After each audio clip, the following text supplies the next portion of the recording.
نحمده ونصلی علی رسوله الکریم صدق اللہ العظیم۔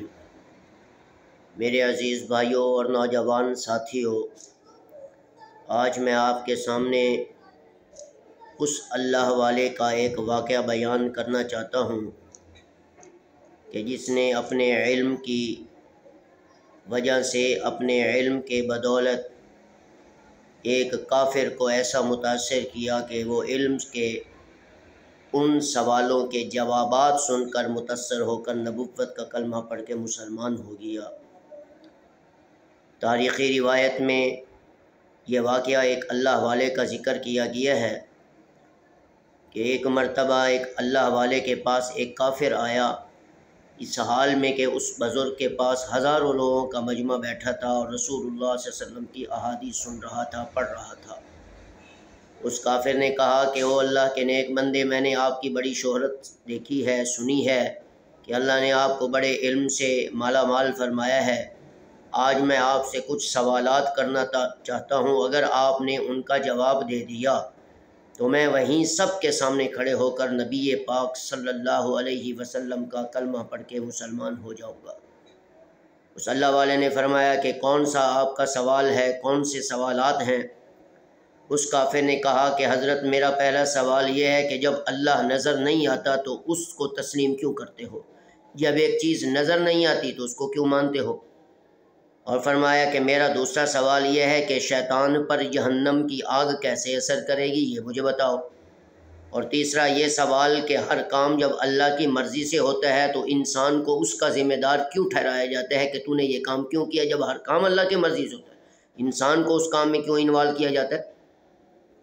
تو ان اللہ والوں نے ان کا جب یہ سوال اور ان کے سوالات جب سنے تو مٹی کا ڈھیلا اٹھایا اور اس کے چہرے پہ مارا، یہاں تک کہ وہ زخمی ہو گیا اور یہ مقدمہ لے کر عدالت میں پہنچ گیا۔ قاضی صاحب نے اللہ والے کو بلایا اور پوچھا کہ یہ کون سے تیرے علمی سوالوں کا جواب ہے کہ تو نے اس کو مٹی کا ڈھیلا اٹھا کر مار دیا، اس کو زخمی کر دیا؟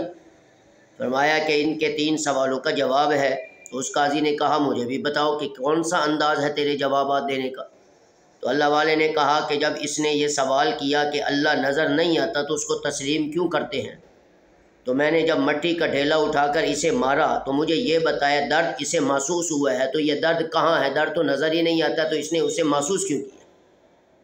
جب درد نظر ہی نہیں آتا تو اس کو محسوس ہوا ہے کہ مجھے درد ہو رہا ہے، تو کیسے درد ہوا ہے یہ مجھے بتائے۔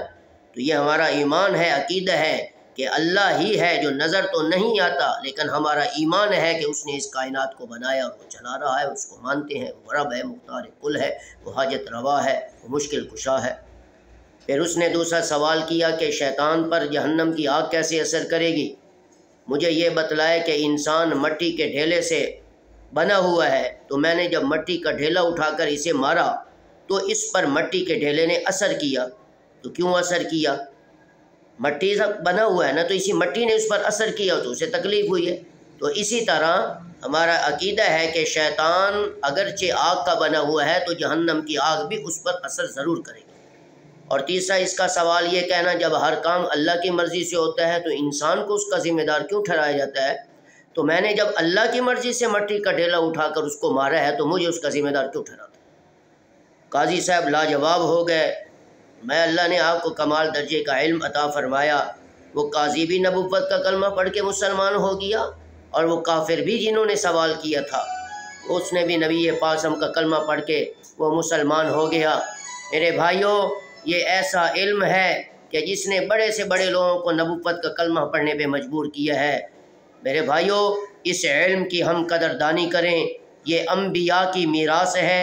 اس میراث کو جس نے سیکھا، اس پر عمل کیا، ہر چیز نے ان کی عظمت کی گواہی دی، ان کی فضیلت کی گواہی دی۔ یہ ہے علم کے کمالات۔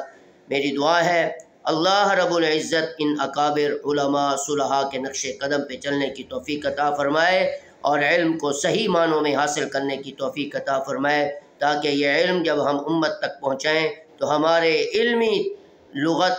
علمی کمالات سے متاثر ہو کر وہ بھی رسول اللہ صلی اللہ علیہ وسلم کا کلمہ پڑھ کے مسلمان ہو جائے۔ السلام علیکم ورحمۃ اللہ وبرکاتہ۔